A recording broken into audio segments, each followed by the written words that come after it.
योग का लक्ष्य है मन को शांत करना, ताकि हम परम शांति और आनंद का अनुभव कर सकें, जो हमारा सच्चा स्वभाव है। ये सबसे रहस्यमय कार्य है। इसकी तुलना नशे में धुत बंदर को बस में करने की कोशिश करना या हवा को बांधना है।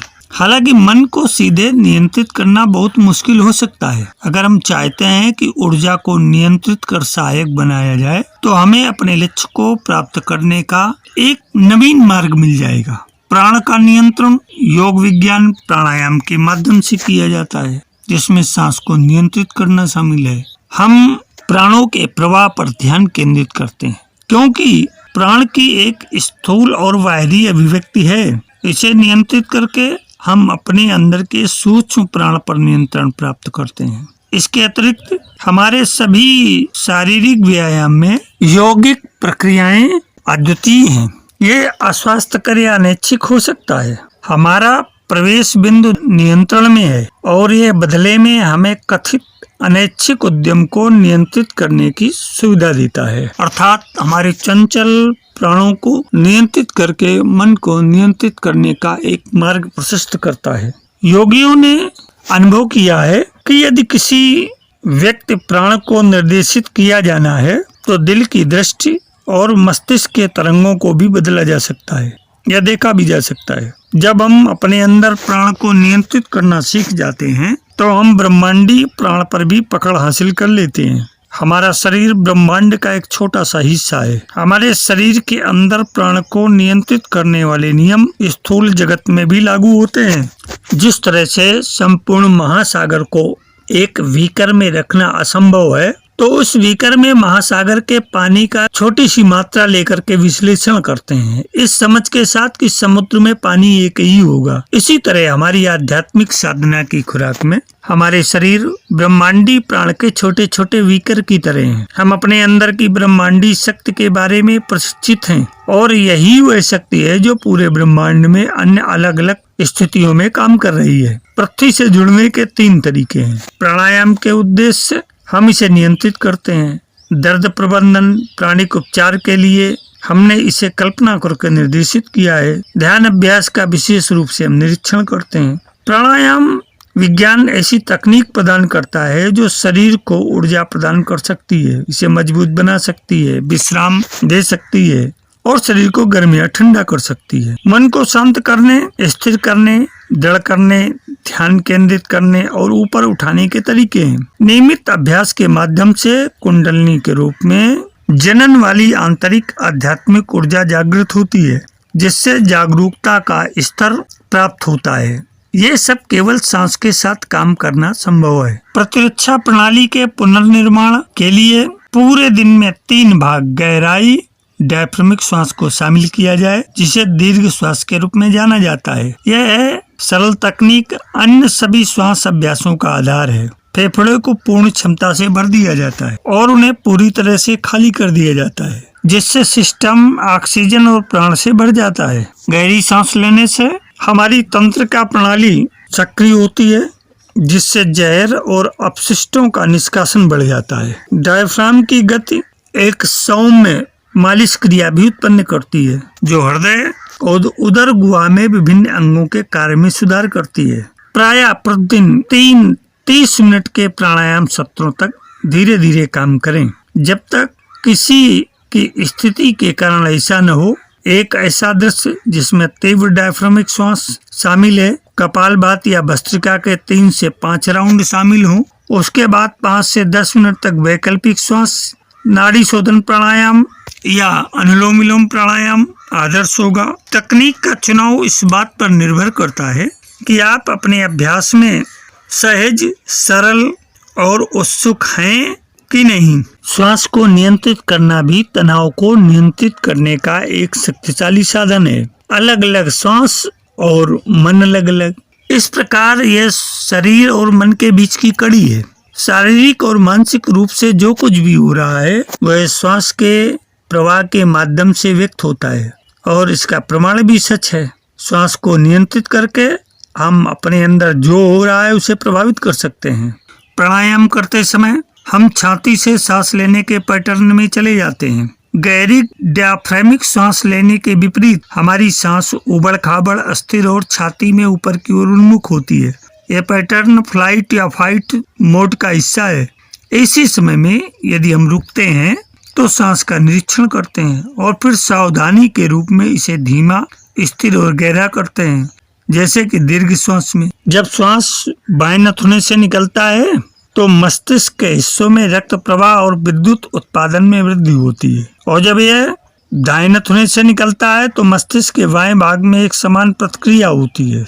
इन निष्कर्षों को देखा गया तो वैकल्पिक रूप से नथुने से सांस लेने के रूप में संतुलन प्राप्त करने और ठोस तत्वों की पूरी श्रृंखला को देखने में सक्षम बनाया जा सकता है। सहज रूप से हम जानते हैं कि आत्मा और मन एक साथ रहते हैं, और इस सिद्धांत को हम दैनिक जीवन में नियमित रूप से लागू करते हैं। जैसे जैसे हमारा प्राणायाम का अभ्यास गहरा और अधिक नियमित होता है, मन भी शांत हो जाता है। मनुष्य की आयु स्वास्थ्य का श्वास क्रिया से बड़ा संबंध है। श्वास प्रश्वास की क्रिया से प्राणी लंबे समय तक जीवित रहते हैं। साफ हवा फेफड़ों में प्राकृतिक रोगवर्धक रसायनों का नाश करता है। इसी से रक्त की सफाई होती है। जब तक रक्त कण तेज गति से मजबूत और सजीव रहते हैं तब तक स्वास्थ्य में कोई कमी नहीं आती। शारीरिक शक्ति, विचार शक्ति और मानसिक दृढ़ता प्राणायाम के प्रत्यक्ष चमत्कार हैं। इससे केवल फेफड़ों का व्यायाम ही नहीं होता, अपितु प्राणायाम आयु बल को बढ़ाने वाला, रक्त शोधक और मन को शक्ति व स्फूर्ति देने वाला है। वह प्रत्येक स्वस्थ जीवन चाहने वाले के लिए एक उपयोगी उपकरण है। प्राणायाम की प्रतीकात्मक शिक्षा यह है कि हमें पूरी और गहराई से सांस लेनी चाहिए। यह सांस पूरी तरह से अगर फेफड़े में नहीं गई तो फेफड़े का एक हिस्सा पूरी तरह से बेकार रह जाता है। घर के जिस हिस्से की सफाई नहीं की जाती है वहाँ मकड़ी, छिपकली, खजूरे, बर्रे आदि अपना स्थान बना लेते हैं। जिस भाग में वायु का अभिगमन नहीं हो पाता उसमें सर्दी, खांसी, क्षय, कफ, दमा आदि के लक्षण पैदा हो जाते। धीरे धीरे ये वायु कोशों को इस प्रकार के अड्डे पर जमा कर देते हैं जिन्हें पहचानना ही मुश्किल हो जाता है। वास्तविकता में सांस लेने से फेफड़े के सभी वायु प्रकोष्ठ हवा से भर जाते हैं। यह हवा अपने ऑक्सीजन प्राण रक्त में छोड़ती है और तरल पदार्थ कार्बनिक एसिड गैस को बाहर निकालती है। ये ऑक्सीजन तक खून के साथ मिलकर संपूर्ण शरीर का दौरा करता है, जिससे शक्ति, स्वास्थ्य स्थिर बना रहता है। शुद्ध खून का 1/4 भाग ऑक्सीजन होता है। इस मात्रा में यदि कमी पड़ जाए तो पाचन प्रणाली पर हानिकारक प्रभाव पड़ता है। ऐसे लोगों की जठराग्नि मंद पड़ जाती है। इससे स्पष्ट होता है कि ऑक्सीजन का संग्रहण, रक्त में मौजूद ऑक्सीजन और पाचन संस्थान को मजबूत बनाए रखने के लिए गहरी सांस लेना आवश्यक है। बॉयलर की पुरानी राख न गिराई जाए तो बॉयलर का मुंह बंद हो जाता है। इससे इंजन का काम रुक जाता है। हमारे फेफड़े ठीक बॉयलर का काम करते हैं। इसका मतलब है हृदय की क्रिया प्रभावित होती है। बैक्टीरिया रोधी मल विकार जो रक्त के साथ हृदय से फेफड़ों में आराम पहुंचाता है, उसकी पूरी तरह से वह गहराई से शुद्ध न कर दी जाए तो फिर से उसका वास्तविक रक्त, यह गंदगी धमनियों द्वारा शरीर में फैली हुई है, हृदय में वापस आ जाता है और बीमारी, रोग व दुर्बलता के रूप में फूट पड़ती है। यदि हम गहराई से प्राणायाम के अभ्यास की आदत डाल लें तो इससे छाती में खिंचाव होता है, मजबूत होती है छाती और वजन बढ़ता है। शुद्ध रक्त संचार से हृदय की दुर्बलता दूर होती है। इसलिए प्राणायाम द्वारा गहरी सांस लेने का अभ्यास करना स्वास्थ्य के लिए बहुत फायदेमंद है। सामान्य अवस्था में सांस के साथ 3 घन इंच हवा फेफड़ों में उपलब्ध है। इससे अधिक गहराई तक वायु छाती में लगभग 130 घन इंच पहुंच सकती है। इस प्रकार कुछ 230 घन इंच की जगह शरीर में होती है। सामान्य सांस की अपेक्षा 8 गुना अधिक सांस ली जा सकती है, गहरी और दीर्घ।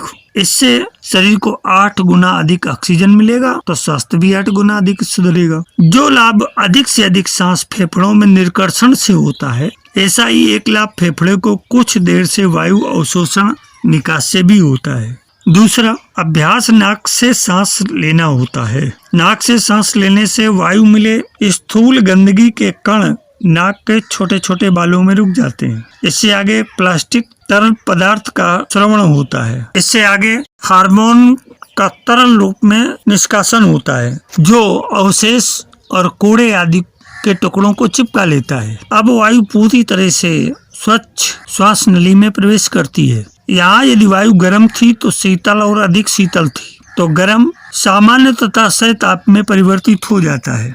वायु अभिगमन का यह मार्ग जो नाक से मस्तिष्क के मार्ग फेफड़े तक का अवलोकन किया जाए तो काफी लंबा है। इतनी देर में वायु तापमान सह हो जाता है। इस क्रिया में स्थापित रक्त शुद्धि के कार्य में उसे कोई बाधा नहीं है। मुंह से सांस लेने से जैसे ही सांस नली के रास्ते फेफड़े में पहुंचती है और तापमान में कुछ ठंडा गर्म होता है, वैसे ही फेफड़े में सूजन आ जाती है। चेचक की बीमारी और ठंड में आदि से पीड़ित रहने वाले ज्यादातर लोग मुंह से सांस लेने वाले लोग होते हैं। प्राणायामों के अनेक भेद हैं। शीतकारी प्राणायाम, भ्रामरी, उज्जयी, अनुलोम विलोम, सौरवेदी प्राणायाम, प्राणाकर्षण प्राणायाम आदि की कई विधियां हैं और इसमें मुख्यतः 4 भाग होते हैं: पूरक, कुंभक, रेचक, कुंभक। अभ्यास करने के पूर्व किसी भी प्रकार से निर्मल, पवित्र व शांत स्थान पर आसन, तख्त या कंबल आदि पर पूर्वाभिमुख होकर बैठें। जगह वैसे ही एकांत हो व खुली हुई हो ताकि बाहरी शोरगुल से अपनी एकाग्रता भंग न हो।